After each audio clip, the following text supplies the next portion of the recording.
My brother took over Dad's house and banned our family from it. The locks were different. I stood there on Dad's front porch at 2:47 p.m. on a Tuesday, key in hand, staring at brass hardware that definitely wasn't there 3 days ago when we'd rushed Dad to the hospital for the last time. My phone buzzed with a text from Mom. Can you grab Dad's photo albums from the living room? I want to work on the memorial slideshow tonight. I tried the key again, jiggling it like maybe I was just doing something wrong. Like maybe grief was making me clumsy. But no, these weren't our locks. Looking for something, Emma? I spun around to find my older brother Marcus standing in the driveway, arms crossed, wearing that smug expression I'd learned to hate over 28 years of being his sister. He had Dad's spare key dangling from his finger like a taunt. Very funny, Marcus. Why did you change the locks? Mom needs to get Dad's insurance papers from his desk, and Sarah left her laptop charger upstairs yesterday. Well, that's going to be a problem. He walked past me to the front door, his key sliding in smooth as butter. Because this is my house now. The words hit me like cold water. Excuse me? Marcus pushed the door open but didn't invite me in. I could see past him into Dad's living room, our living room, where the same ugly plaid couch sat beneath the same collection of family photos spanning 40 years. Everything looked exactly the same, except I was suddenly on the wrong side of the threshold. Dad signed the house over to me on Friday. Quick claim deed, all legal and recorded with the county. Marcus pulled out his phone and showed me a photo of an official-looking document. Guess he finally figured out which kid was responsible enough to handle the family property. My stomach dropped. Friday was the day before Dad went into hospice care, when his pain medications had him drifting in and out of consciousness. That's impossible. Dad wanted to leave the house to all 4 of us kids. He told Mom that just last month. Yeah, well, people change their minds. Marcus shrugged. Especially when they realize one kid has been carrying this family financially while the others were off playing house or finding themselves or whatever. The jab stung because it wasn't entirely unfair. Marcus had loaned Dad $8,000 2 years ago when the roof needed repairs. But he'd also borrowed $15,000 from Dad just last spring for his failed food truck venture, and another $6,000 the year before that for his divorce lawyer. Dad never asked for any of it back, but Marcus conveniently seemed to have forgotten those transactions. Where are Mom and Sarah supposed to stay? I demanded. They've been living here for 6 months taking care of Dad. Not my problem anymore. I gave them until Sunday to get their stuff out. Sunday? Marcus, Dad died yesterday. Yesterday. We haven't even planned the funeral yet. The funeral's at 2 p.m. Thursday at Morrison's. I already arranged it. He stepped inside and started to close the door. And I don't want any drama there, so everyone better just accept how things are now. I stuck my foot in the doorframe. We need to talk about this. As a family. We are talking. I'm talking, you're listening. His voice turned cold. This is my house now, Emma. You're trespassing. The door closed with a solid click, leaving me standing alone on the porch where I'd spent countless summer evenings, now locked out of my own childhood. I called Mom from my car, hands shaking so badly I could barely hold the phone. Emma? Did you get the photo albums? Mom, we have a problem. Marcus changed the locks. He says Dad signed the house over to him. The silence stretched so long I thought the call had dropped. Then, that's not possible. Your father and I talked about this just 3 weeks ago. He wanted all 4 of you kids to inherit equally. He showed me some kind of deed on his phone. Said it was filed with the county on Friday. Mom's voice cracked. Friday he could barely stay awake for 10 minutes at a time. Dr. Peterson had just increased his morphine dose that morning. I pulled into the parking lot of the McDonald's where Marcus had worked in high school, back when he still seemed like a normal big brother instead of whatever he'd become. Where are you and Sarah staying tonight? I don't know. I packed a bag yesterday when we went to the hospital, but I thought we'd be coming back here too. She trailed off. All of Dad's important papers are in his filing cabinet. The life insurance documents, the will, everything. Marcus already arranged the funeral for Thursday without telling anyone. He what? Mom's voice shot up an octave. I'm his wife. I should be planning his service. We talked about this. Dad wanted Pastor Williams from First Methodist, not some generic funeral home ceremony. I watched a family with 3 kids pile out of a minivan, everyone laughing about something. Normal people having a normal Tuesday. Mom, do you have Uncle Jerry's number? Dad's brother might know something about this deed business. Jerry's in Phoenix, but yes, I can call him. He and your dad talked every Sunday. She paused. Emma, there's something else. Last Wednesday, when your dad was having that good day, he told me Marcus had been pressuring him to sign something. Said Marcus kept talking about property taxes and how expensive it would be for us to maintain the house. My grip tightened on the phone. What kind of pressuring? He said Marcus made it sound like leaving the house to all 4 kids would be a financial burden on everyone. That it would be better to have one person responsible for it. Her voice got smaller. Your dad was so tired, Emma. The cancer was in his bones by then, and the pain medication made it hard for him to think clearly. Marcus kept bringing papers for him to look at. Papers. Multiple papers. This wasn't some last-minute decision, this was a campaign. I'm coming to get you and Sarah, I said. Pack whatever you need for a few days. We'll figure out where to stay. I can't afford a hotel, honey. Not with the funeral costs and. Don't worry about money right now. I started the engine. But Mom, I need you to think. Did Dad have any other important documents somewhere else? A safe deposit box, maybe? Yes, at First National Bank downtown. Box 247. I have a key. Good. We'll go there first thing tomorrow morning. I backed out of the parking space, already making mental lists. And Mom? Don't sign anything Marcus brings you. Nothing. Not even something that looks innocent. You think he'd try to? I think Marcus has been planning this for a while. And Dad's death was just the green light he was waiting for. As I drove towards Sarah's college to pick up my little sister, my phone buzzed with a text from my younger brother Tyler in Seattle. Just heard about Dad. Flying in tomorrow. Is everyone staying at the house? I stared at the message at a red light. Tyler didn't know yet. None of us knew what Marcus had really been up to while we were focused on caring for our dying father. But I was about to find out. Tyler's flight landed at 6:23 a.m. Wednesday morning, and I was waiting at baggage claim with 2 cups of coffee and a folder full of problems. Emma. He wrapped me in a hug that smelled like airplane air and exhaustion.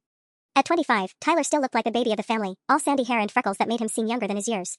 God, I can't believe Dad's really gone. There's something we need to talk about before we meet up with Mom and Sarah. I handed him a coffee. Marcus has the house. Tyler's face went blank. What do you mean has the house? I explained everything while we sat in those uncomfortable airport chairs, the changed locks, the quitclaim deed, Marcus kicking Mom and Sarah out 3 days after Dad's death. Tyler's expression shifted from confusion to disbelief to something that looked a lot like rage. That manipulative piece of shit, he said, loud enough to earn disapproving looks from a nearby family. Dad specifically told me the house would be split 4 ways. He said it when I visited at Christmas. When's the last time you talked to Marcus? 2 months ago, maybe? He called asking if I knew anything about Dad's retirement accounts. Tyler frowned. Said he was helping Dad organize his finances, but something felt off about it. Like he was fishing for information. My stomach clenched. What kind of information? Account numbers, balances, whether Dad had talked to me about his will. I told him Dad never discussed money stuff with me, you know how private he was about that. Tyler pulled out his phone. But I thought it was weird that Marcus was suddenly so interested in being helpful. He barely called Dad except when he needed something. That's when my phone rang. Mom's number. Emma, you need to get down to the bank. Now. What happened? The safe deposit box is empty. Mom's voice was shaky. The signature log shows Marcus was here Friday afternoon with your father. Tyler leaned closer to hear. Friday? The day Dad could barely stay conscious? The bank manager remembers them, Mom continued. Said your father seemed very unwell, but Marcus insisted they needed to update some documents urgently. She said Marcus did most of the talking. I closed my eyes. What was supposed to be in the box? The original will. Life insurance policies. The deed to the house. Stock certificates your grandfather left to Dad. Her voice cracked. 40 years of important documents, Emma. All gone. Tyler grabbed my arm. We need to call the police. And tell them what? That Marcus legally accessed a safe deposit box with Dad's permission? I stood up, pacing beside the baggage carousel. Mom, did the bank manager say anything else? She mentioned that Marcus made copies of everything before they left. Said he was very thorough, had a whole folder with him. What kind of folder? One of those accordion files. Red. She remembered because he was so organized about sorting everything into different sections. Tyler was typing furiously on his phone. I'm looking up the county records online. If Marcus really filed a deed on Friday, it should show up in the public database. While he searched, I thought about Marcus's behavior over the past few months. The sudden interest in Dad's finances. The way he'd started showing up at the house more often, always with papers to discuss. The conversations about how expensive property taxes were getting. Found it, Tyler said, his face grim. Quitclaim deed filed Friday at 4:47 p.m. Grantor, Robert James Harrison. Grantee, Marcus Daniel Harrison. Consideration, $10. $10? Mom's voice was sharp through the phone. Your father's house is worth $340,000. That's just legal language, I said, though my mind was racing. But the timing. Tyler, what time does the county clerk's office close? Usually 4:30. So Marcus had exactly 17 minutes to get there after leaving the bank. I started walking toward the exit. That's not coincidence. That's planning. Tyler hefted his duffel bag. What are you thinking? I'm thinking Marcus didn't just steal our inheritance. He stole it with a roadmap. We pushed through the automatic doors into the humid morning air. And somewhere in all those documents he took from the safe deposit box is proof of what Dad really wanted. My phone buzzed with a text from an unknown number. Heard about your dad. So sorry for your loss. This is Janet from next door to your parents. Can you call me? Something strange happened Friday afternoon that I think you should know about. Tyler read over my shoulder. Janet Morrison? The retired teacher? Yeah. She's lived next door for 15 years. I was already dialing. Janet? This is Emma Harrison. Oh honey, I'm so glad you called. I wasn't sure if I should get involved, but after what I saw yesterday. She paused. Marcus had some kind of moving truck at the house yesterday evening. Men were carrying boxes out of your father's study. The pieces were falling into place, and I didn't like the picture they were forming. Janet, what exactly did you see on Friday? That's what I wanted to tell you about. Your father could barely walk to the car. Marcus was practically carrying him, Janet continued, her voice tight with concern. Your poor father was so weak he could barely stand, but Marcus kept saying something about getting this done today and can't wait any longer. I thought maybe it was medical appointments, but now. Did you see them come back? That's the thing, dear. They were gone for hours. Left around noon, didn't get back until almost 5:30. Your father looked absolutely exhausted, and Marcus was carrying this red accordion folder and talking on his phone about everything being taken care of. Tyler had gone pale beside me. Ask her about the moving truck. Janet, you mentioned a truck yesterday? Oh yes, big white rental truck. United or U-Haul, one of those. 3 men loading boxes from your dad's office, and Marcus supervising everything. I went over to ask if you all needed help with funeral arrangements, but Marcus said the family was handling everything privately. She paused. Emma, he wouldn't even let me express condolences. Just kept saying your father's affairs were all settled and there was nothing for neighbors to worry about. My hands were shaking. What time was this? Started around 7 p.m., finished up after dark. Must have been 20 boxes, maybe more. I saw them loading your father's filing cabinets too, both the big metal ones from his study. The filing cabinets are gone? I looked at Tyler, who was frantically taking notes. Janet, did you happen to see the rental truck's license plate or company? I took a picture, she said, and I could have kissed her through the phone. Something felt wrong about the whole thing. Your father just died Sunday morning, and by Monday night Marcus is clearing out his office? I know grief makes people act strangely, but this seemed. She searched for words. Calculated. Can you text me that photo? Of course. There's something else too. This morning I saw Marcus at the house with a woman I didn't recognize. Professional looking, carrying a briefcase. They were in your dad's backyard measuring things and taking pictures. Measuring things? The shed, the garden area, even pacing off distances from the house to the property line. Like someone planning construction or... She hesitated. Emma, you don't think he's planning to sell it, do you? My stomach dropped to my shoes. I don't know, but thank you for telling me. Janet, if you see anything else unusual, would you mind letting me know? Of course, dear. Your parents were wonderful neighbors for 15 years. This whole situation just doesn't sit right with me. After I hung up, Tyler and I sat in my car in the airport parking lot, processing everything.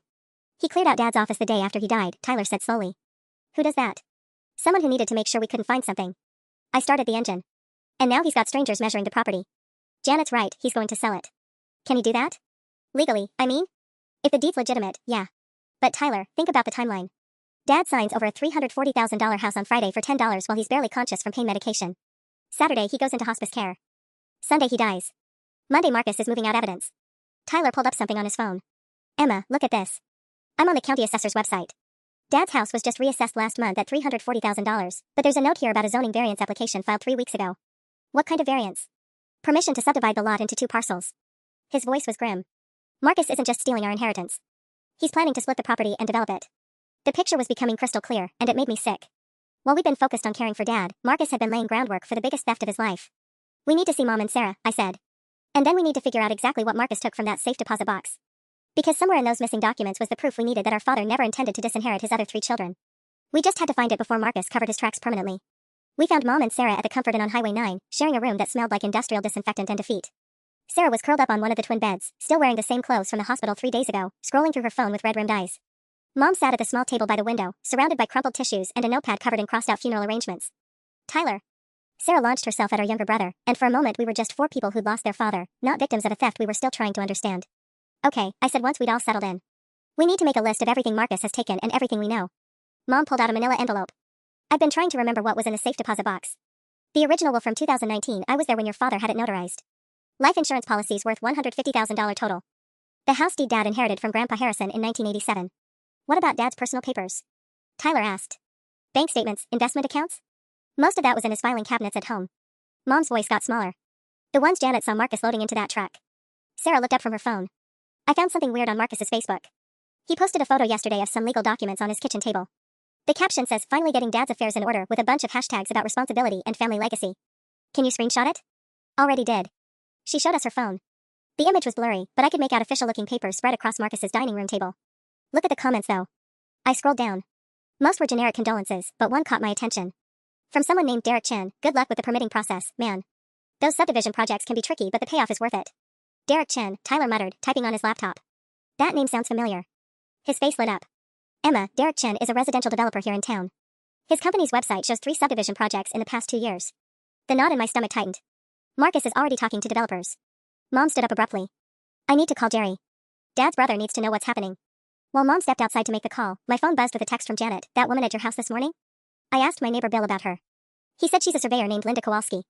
Her truck had residential development consulting on the side. Residential development consulting, I read aloud. Guys, Marcus isn't just planning to sell the house. He's planning to tear it down. Sarah's face crumpled. He can't. That's where Dad proposed to Mom. Where we all grew up. Our height marks are still on the kitchen doorframe. Tyler was furiously typing again. I'm looking up property records for the whole neighborhood.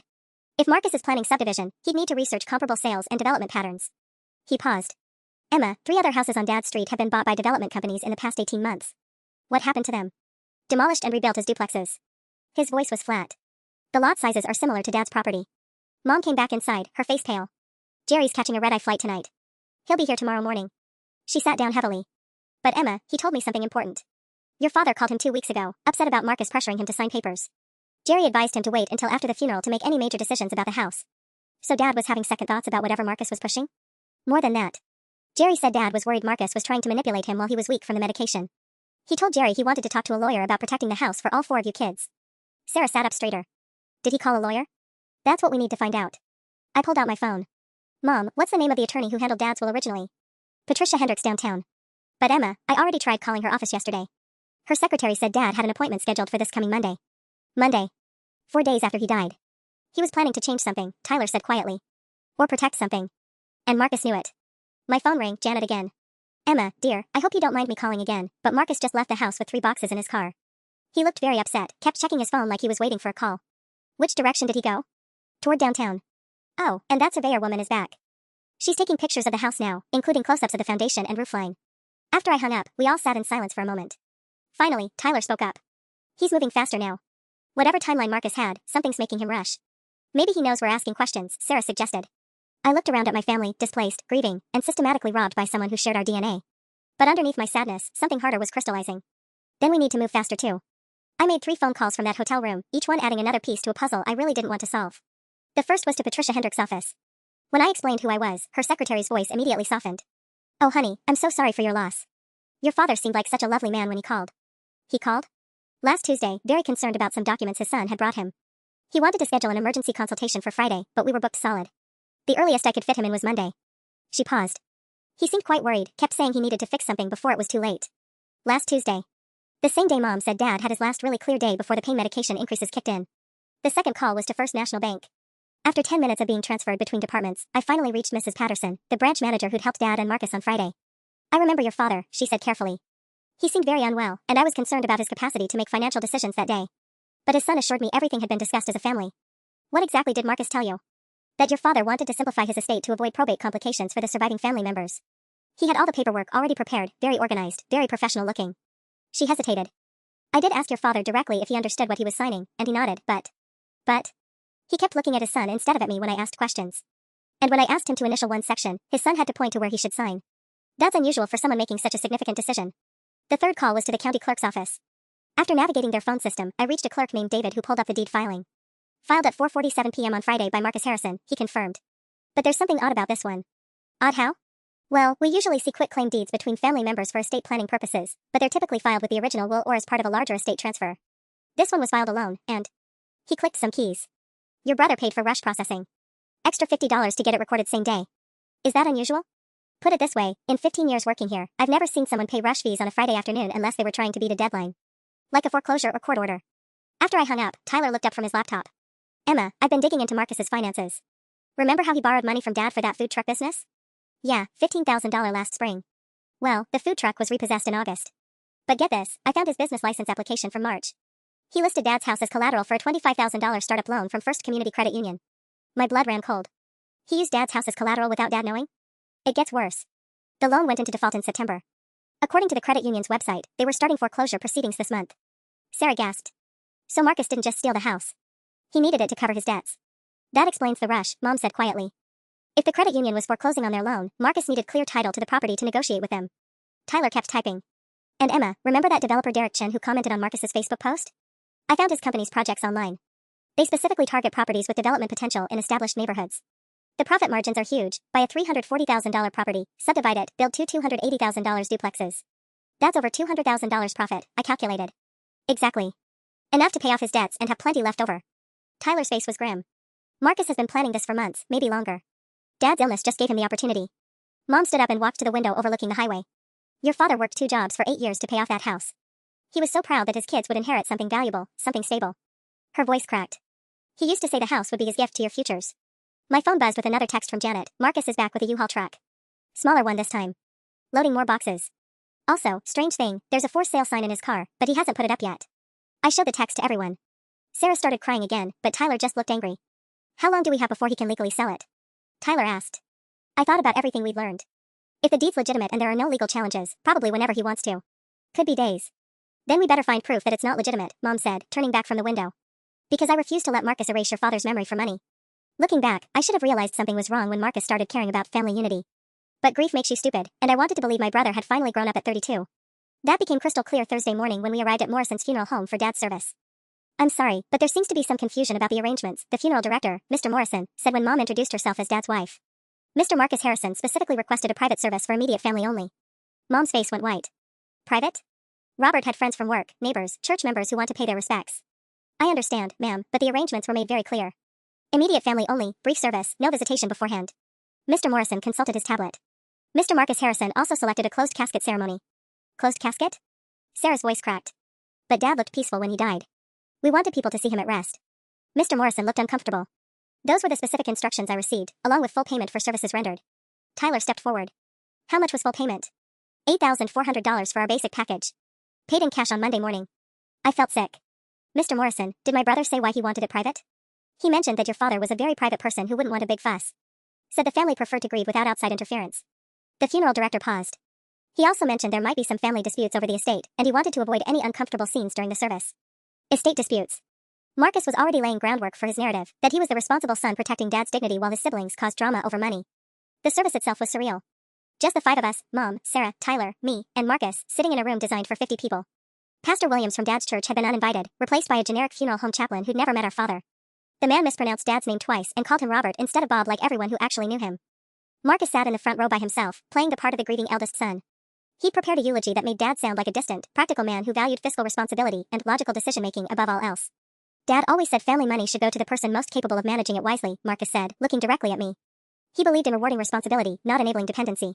I wanted to stand up and scream. Our father had been warm, funny, and generous to a fault. He'd driven 8 hours to help Tyler move apartments. He'd co-signed Sarah's student loans without hesitation. He'd slipped me grocery money during my divorce when I was too proud to ask. The man Marcus was describing was a stranger. After the burial, Marcus approached us in the cemetery parking lot.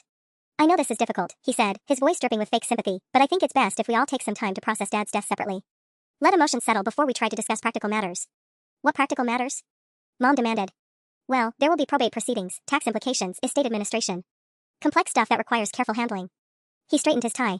I've already consulted with attorneys about the most efficient way to handle Dad's affairs. Tyler stepped closer to Marcus. What attorneys? That's not really your concern anymore. Dad appointed me to handle his estate, and I intend to do it properly. Marcus pulled out his car keys. I'll be in touch when there's something you need to know. He walked away before we could respond, leaving us standing beside Dad's fresh grave, officially shut out of our own father's final affairs. That's when Uncle Jerry appeared.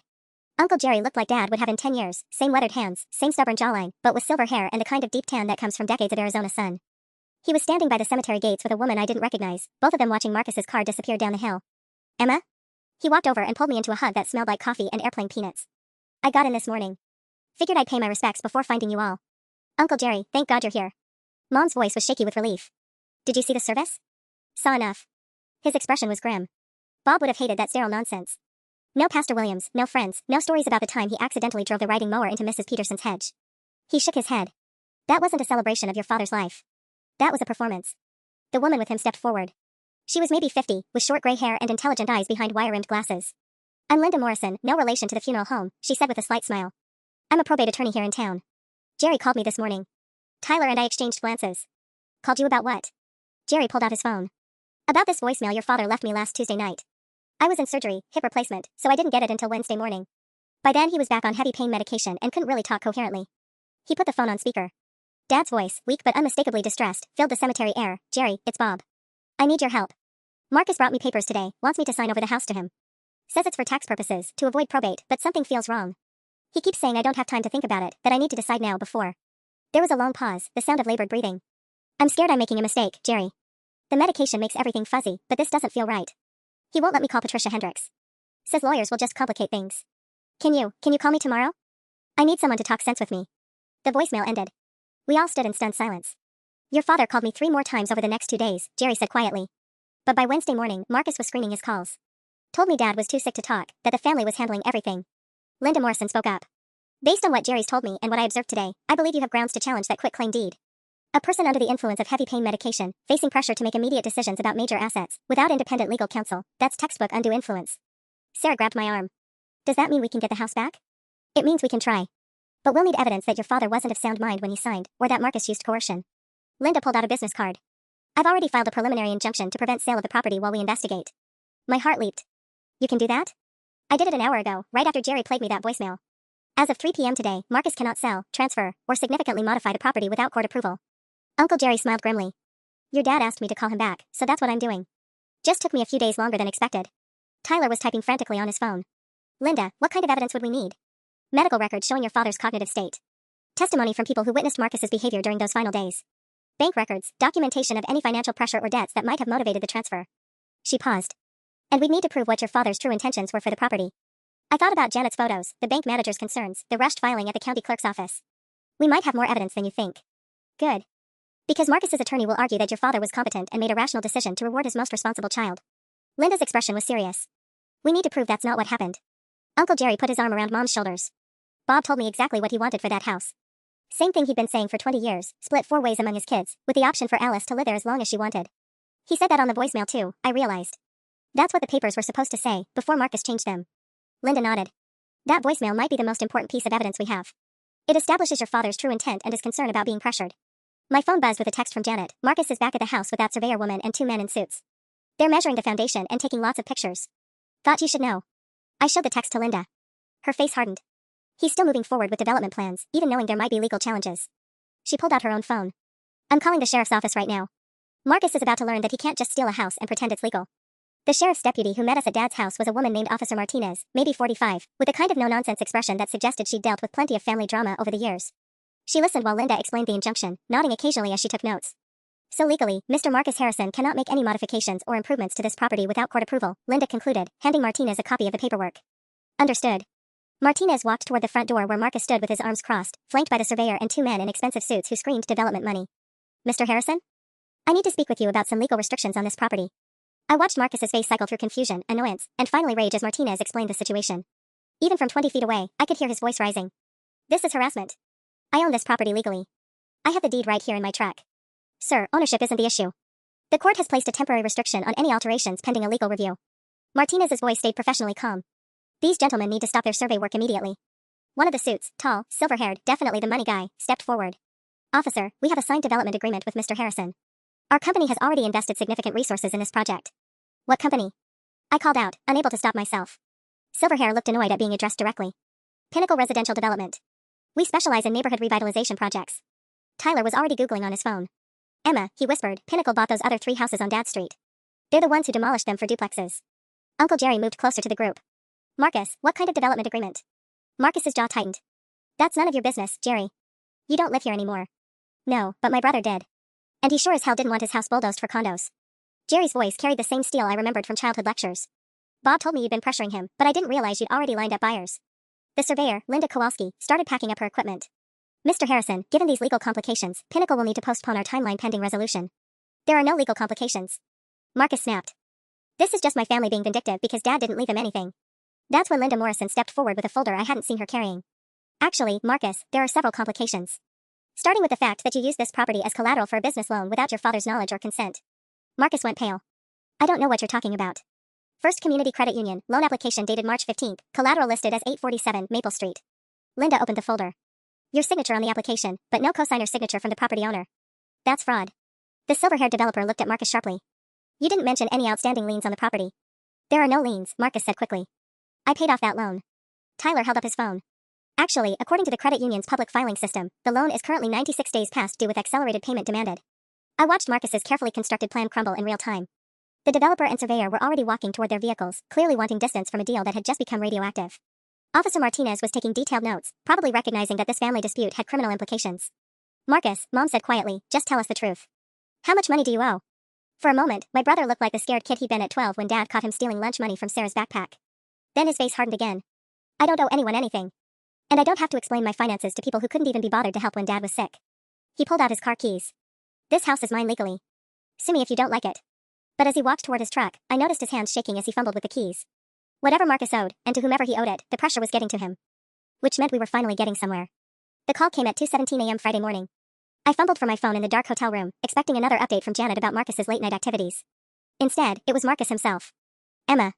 His voice was slurred, either from alcohol or exhaustion. We need to talk. It's 2 in the morning, Marcus. I know what time it is. There was a long pause, filled with what sounded like traffic noise. That lawyer of yours, she doesn't know what she's messing with. I sat up fully, instantly alert. Where are you? Doesn't matter. What matters is you need to call off your legal attack dog before this gets worse for everyone. Worse how? I put the phone on speaker and shook Tyler awake in the next bed. There are people involved in this that you don't understand. Business people. People who don't like it when deals fall through because of family drama. Tyler was instantly awake, reaching for his laptop. Marcus, are you threatening us? I'm trying to protect you, you idiot. You think this is just about Dad's house? You think I wanted any of this? His voice cracked slightly. I'm in deep, Tyler. Deeper than you know. And your lawyer just painted a target on all of us. My stomach clenched. What kind of people, Marcus? The kind who front money for development projects. The kind who expect returns on their investments. The sound of a car door slamming echoed through the phone. I borrowed against future profits from the house sale. Significant money. Tyler was typing furiously, his face illuminated by the laptop screen. How much money? 60,000. Due next week. The number hit like a physical blow. Tyler looked up from his laptop with wide eyes. Marcus, who did you borrow $60,000 from? Private investors. They don't advertise in the yellow pages, if you catch my meaning. Marcus's voice was getting shakier. They were very understanding when I explained the house would be mine after Dad died. Less understanding when I called today to say the sale might be delayed. I felt cold despite the hotel room's stuffiness. Marcus, where are you right now? Parking lot of the Riverside Casino, trying to figure out how to come up with 60 grand in 6 days. He laughed bitterly. You want to know the really funny part? I never wanted Dad's house. I wanted to sell my half and move to Colorado, maybe start over somewhere nobody knows about my failures. Your half? Tyler's voice was sharp. That's what the original papers said. Split the house 4 ways, like Dad always planned. But when I showed the loan sharks those numbers, they said 15 grand wasn't enough to cover what I owed them, plus interest. There was another long pause. They suggested I find a way to increase my inheritance. My hands were shaking. So you changed the paperwork. I didn't change anything. I just presented Dad with a different option. Told him it would be simpler for tax purposes, cleaner for everyone if one person handled the whole estate. His voice dropped to barely a whisper. He was so weak, Emma. So tired of making decisions. When I said I'd take care of everything, he seemed relieved. Tyler had pulled up something on his laptop that made his face go pale. Emma, I'm looking at news reports about Pinnacle Development. 3 months ago, their founder was arrested for money laundering. The company's under federal investigation. Marcus, I said carefully, are your private investors connected to Pinnacle? I don't ask questions I don't want answers to. The sound of his car starting came through the phone. But I know they don't like loose ends. And thanks to your injunction, this whole deal is now a very loose end. Come to the hotel. We'll figure this out together. There's no together anymore, Emma. I made sure of that when I forged Dad's signature on the quitclaim deed. The line went dead. Tyler stared at me across the dark hotel room. Did he just confess to forgery? I was already dialing Linda Morrison's emergency number. Because if Marcus was telling the truth about owing money to dangerous people, we weren't just fighting for Dad's house anymore. We were fighting for our lives. Linda Morrison answered on the second ring, her voice alert despite the hour. Emma? What's happened? Marcus just called. He confessed to forging Dad's signature, and he owes $60,000 to people connected to Pinnacle Development. I was pacing the small hotel room, my heart hammering. People who don't like it when deals fall through. Slow down. Tell me exactly what he said. I repeated the conversation while Tyler pulled up more information about Pinnacle on his laptop. Linda listened without interrupting, but I could hear her typing notes. Emma, I need you to think carefully. Did Marcus say anything about these investors threatening your family directly? He said we were all targets now because of the injunction. That they front money for development projects and expect returns. My voice cracked. Linda, he sounded terrified. With good reason. If Pinnacle is laundering money through property development, $60,000 is pocket change to them. But the attention from a legal challenge could expose their entire operation. Linda paused. We need to contact the FBI immediately. Tyler looked up from his laptop. Linda, I found something else. Pinnacle has purchased 18 properties in 3 counties over the past year, all through private investors, all demolished within 6 months. But none of the development projects were ever completed. They're not actually developing anything, Linda said grimly. They're just moving dirty money through real estate transactions. Buy high, demolish, claim construction losses, write off the difference. My phone buzzed with a text from an unknown number. Your brother made promises he can't keep. This affects whole family now. 72 hours to resolve or consequences escalate. I read it aloud, my hands shaking. Tyler grabbed the phone to screenshot the message. That's a direct threat, Linda said. I'm calling Agent Sarah Chen at the FBI field office right now. She specializes in organized crime financial investigations. Wait, I said. What about Marcus? If these people are as dangerous as he says, and he's out there alone. Another text, this one from Marcus, Emma, I'm sorry. For everything. Take care of Mom and the kids. Don't try to find me. Tyler was already putting on his shoes. That sounds like a goodbye message. We need to find him. No, you need to stay exactly where you are until federal agents can provide protection, Linda said firmly. If Marcus borrowed money from organized crime figures, approaching them yourselves would be suicide. My phone rang. Janet Morrison's number. Emma, dear, I'm sorry to call so late, but there are men at your father's house. 3 cars, expensive looking. They're not doing anything destructive, just standing around. Watching. Her voice was tight with fear. One of them asked my husband if he knew how to contact the family. Tyler grabbed my arm. They're at the house. Janet, please go inside and lock your doors. Don't answer any questions if they approach you again. I looked at Tyler. We need to get Mom and Sarah somewhere safe. Linda was already making another call. Agent Chen? This is Linda Morrison. I have a family being threatened by individuals connected to the Pinnacle Development investigation. Yes, the money laundering case. They need immediate protective custody. 20 minutes later, Agent Sarah Chen called my phone directly. Her voice was crisp, professional, and somehow reassuring despite everything falling apart around us. Ms. Harrison, I've been tracking Pinnacle Development for 8 months. Your brother's situation fits a pattern we've seen before, desperate people getting trapped in what amounts to criminal enterprise. She paused. The good news is, if Marcus is willing to cooperate, we can offer him protection in exchange for testimony about their operation. What about the rest of us? Safe house until we can arrest the key players. Should be 48 to 72 hours. Agent Chen's tone became more urgent. But Miss Harrison, I need you to understand something. If your brother tries to run, or if he does anything to jeopardize our investigation, we can't protect him. These people don't leave loose ends. Tyler was throwing clothes into his duffel bag. What happens to Dad's house? If we can prove the property was obtained through criminal fraud, it reverts to your father's estate and goes through normal probate. Agent Chen paused. But first, we need to keep your family alive long enough to see that happen. As we waited for federal agents to escort us to safety, I realized that Marcus hadn't just stolen our inheritance. He'd bet our lives on it. The safe house was a generic suburban rental 40 minutes outside town, the kind of place that screamed temporary from its beige walls to its rental furniture. Agent Chen had installed us there at 4 a.m. Friday morning, along with Mom and Sarah, who'd been collected from their hotel by 2 very serious federal agents. This is insane, Sarah kept saying, curled up on the couch with a cup of coffee she wasn't drinking. 2 weeks ago, our biggest problem was Dad's medical bills. Now we're hiding from the mob because Marcus is an idiot. Agent Chen had left us with Agent Rodriguez, a younger guy who seemed genuinely sympathetic to our situation. He was setting up some kind of monitoring equipment when my phone rang. Don't answer that, Rodriguez said immediately. All calls go through us now. But the caller ID said Patricia Hendricks, attorney. I showed him the screen. Rodriguez nodded. Put it on speaker. Patricia's voice filled the room, tight with urgency. Emma, I've been trying to reach you. There's been a development with your father's estate. What kind of development?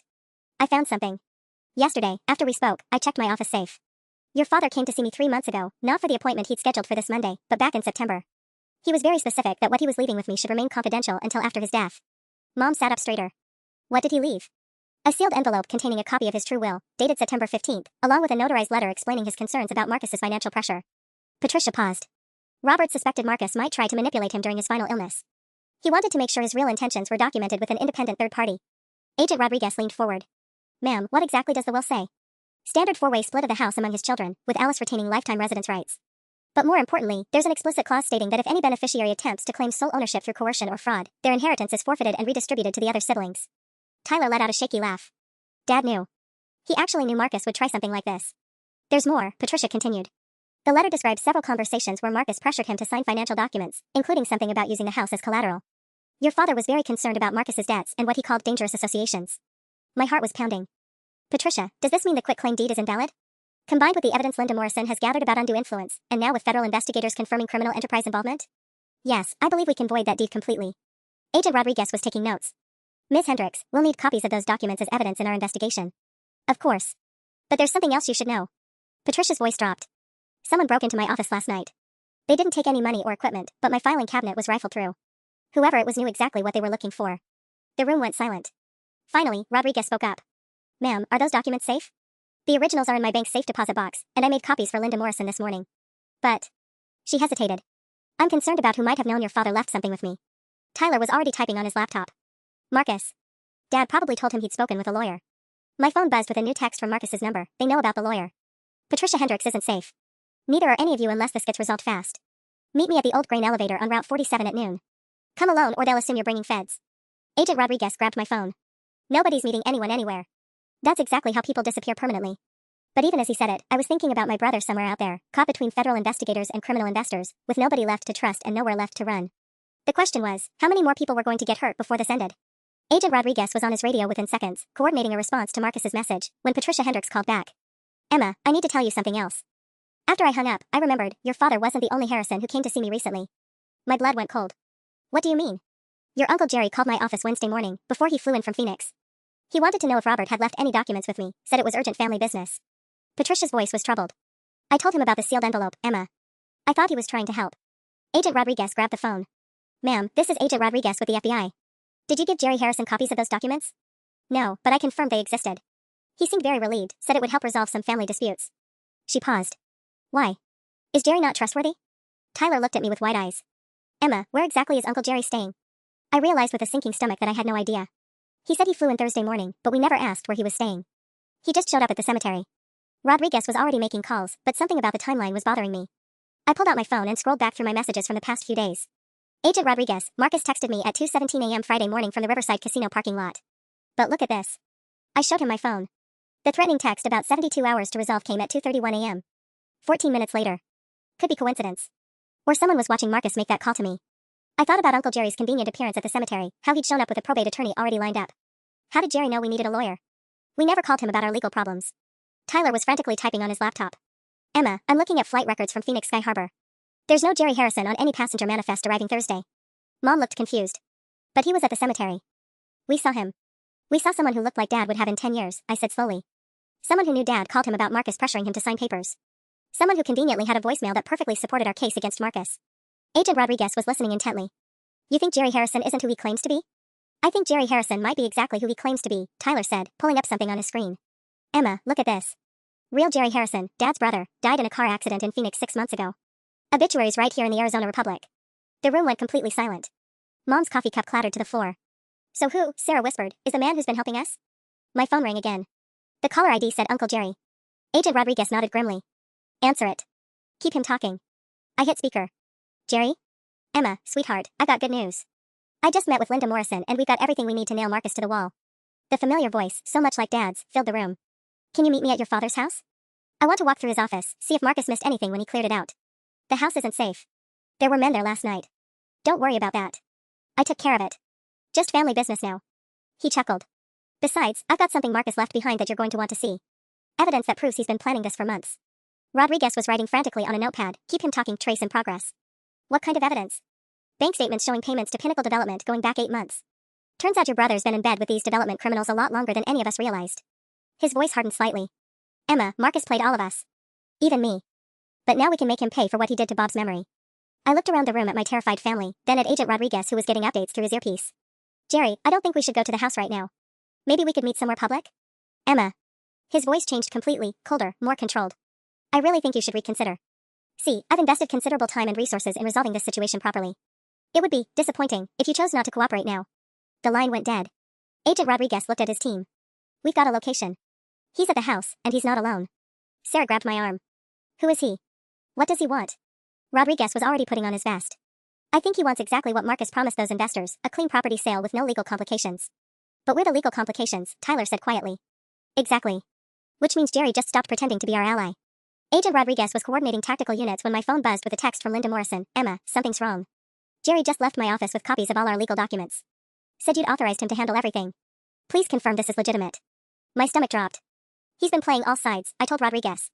Getting information from Patricia, from Linda, from us. He knows everything about our case against Marcus. Rodriguez nodded grimly. Classic intelligence gathering.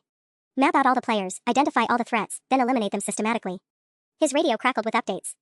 We've got eyes on the house now. 3 vehicles, at least 6 individuals, and they're definitely not there for a social visit. Tyler looked up from his laptop, his face pale. Emma, I found something. Remember Derek Chen, the developer who commented on Marcus's Facebook post? I dug deeper into his background. What did you find? Derek Chen died in a boating accident 3 months ago. But his social media accounts are still active, still commenting on development projects. Tyler turned his screen toward us.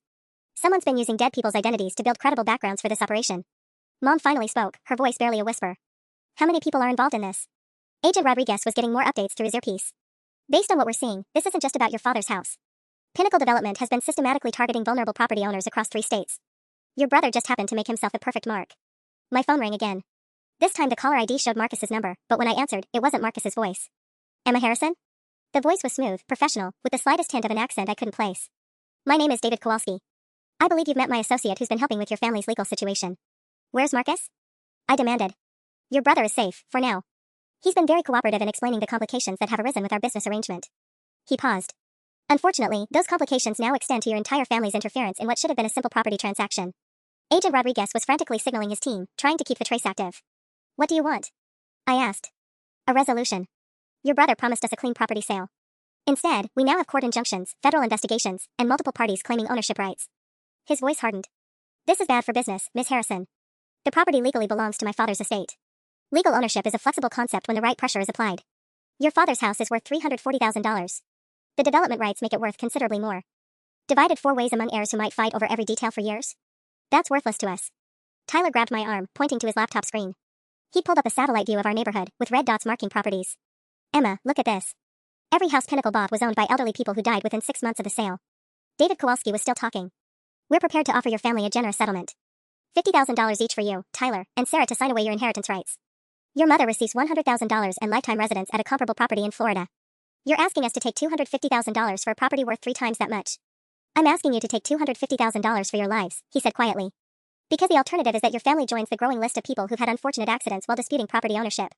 The line went dead, leaving us staring at each other in terrified silence. Rodriguez looked up from his radio. We've got a problem. They just moved Marcus to a second location, and our surveillance teams lost visual contact. Sarah started crying. They're going to kill him, aren't they? Not if we give them what they want first, I said, already knowing what I had to do. I looked Agent Rodriguez in the eye. I'm going to meet them. Absolutely not. That's suicide. No, that's the only way to save Marcus and end this. I stood up, my mind finally clear for the first time in days. But I'm not going to give them what they want. I'm going to give them what they deserve. Tyler grabbed my arm. Emma, you can't. Listen to me. They think they're dealing with desperate, grieving people who'll fold under pressure. But they made one crucial mistake. I pulled out my phone and scrolled to Janet's photos from Wednesday night. Remember the rental truck Marcus used to move Dad's documents? Janet got pictures. Agent Rodriguez looked at the photos. License plates clearly visible. Exactly. And I guarantee those documents aren't destroyed. Marcus is too paranoid to throw away anything that might be valuable later. I turned to Rodriguez. How long would you need to get search warrants for every property Pinnacle owns in the county? With federal judges standing by? Maybe an hour. Then here's what we're going to do. I looked around at my family. Mom, Sarah, Tyler, you're going to Patricia Hendrick's office with Agent Rodriguez. She's going to file an emergency petition to freeze all Pinnacle development assets pending investigation of Dad's murder. Mom gasped. Murder? Think about it. Dad was getting better, making plans to see his lawyer on Monday. Then suddenly his condition deteriorated over the weekend and he died Sunday morning. I felt pieces clicking into place. Tyler, pull up Dad's medical records from the hospital. Check what medications he was given Saturday night. Tyler's fingers flew across his keyboard. His face went white. Emma, his morphine dosage was increased Saturday evening by Dr. Amanda Peterson. But Dr. Peterson wasn't his regular physician. Agent Rodriguez was already on his radio. I need a full background check on Dr. Amanda Peterson, stat. My phone buzzed with another text from David Kowalski, 1 hour, Ms. Harrison. The grain elevator on Route 47. Come alone or your brother dies, and we start working our way through the rest of your family. I showed the message to Rodriguez. Perfect. That gives you exactly enough time to surround that location with federal agents. Emma, if you're wrong about this. Then Marcus dies anyway, and they come after us next week. I grabbed my jacket. But if I'm right, we're about to shut down a criminal organization that's been murdering elderly property owners across 3 states. Rodriguez's radio crackled, Agent Rodriguez, DR. Amanda Peterson is a licensed physician, but her employment at Regional Medical Center ended 6 months ago. She's currently under investigation for multiple suspicious patient deaths. There it is, I said quietly. They didn't just steal Dad's house. They killed him for it. The grain elevator on Route 47 had been abandoned for 20 years, its concrete towers rising like tombstones against the gray November sky. I parked exactly where David Kowalski had instructed and walked toward the main building, knowing that FBI snipers were positioned in the surrounding fields. Marcus was tied to a chair in the center of the main floor, looking like he'd been awake for 3 days straight. The man I'd known as Uncle Jerry stood beside him, no longer bothering with his fake Arizona tan or gentle demeanor. Emma, Marcus croaked. I'm sorry. I'm so fucking sorry. I know. I looked at Jerry. Your real name isn't Jerry Harrison. David Kowalski, actually. Jerry's been very useful for getting close to families, but I prefer my own identity for business meetings. He smiled coldly. Do you have the signed papers? I have something better. I pulled out my phone and showed him Patricia Hendrick's emergency court filing. As of 30 minutes ago, every Pinnacle development property in 3 states is frozen pending federal investigation of racketeering, money laundering, and murder. His face went stone cold. Murder? Dr. Amanda Peterson. Fake Uncle Jerry. Derek Chen's social media accounts. You've been sloppy, David. I heard vehicles approaching outside. The FBI has search warrants for 17 properties where elderly owners died mysteriously after being pressured to sell. David pulled out a gun, but Marcus suddenly threw himself sideways, chair and all, knocking into David's legs. The shot went wild as federal agents poured through every entrance. FBI. Drop your weapon. David Kowalski went down under 3 agents, screaming about lawyers and jurisdiction. Marcus was cut free from his chair, crying and apologizing over and over. And I finally allowed myself to believe it was over. 2 months later, we buried Dad again, properly this time, with Pastor Williams officiating and half the town in attendance. The house was ours, legally and permanently.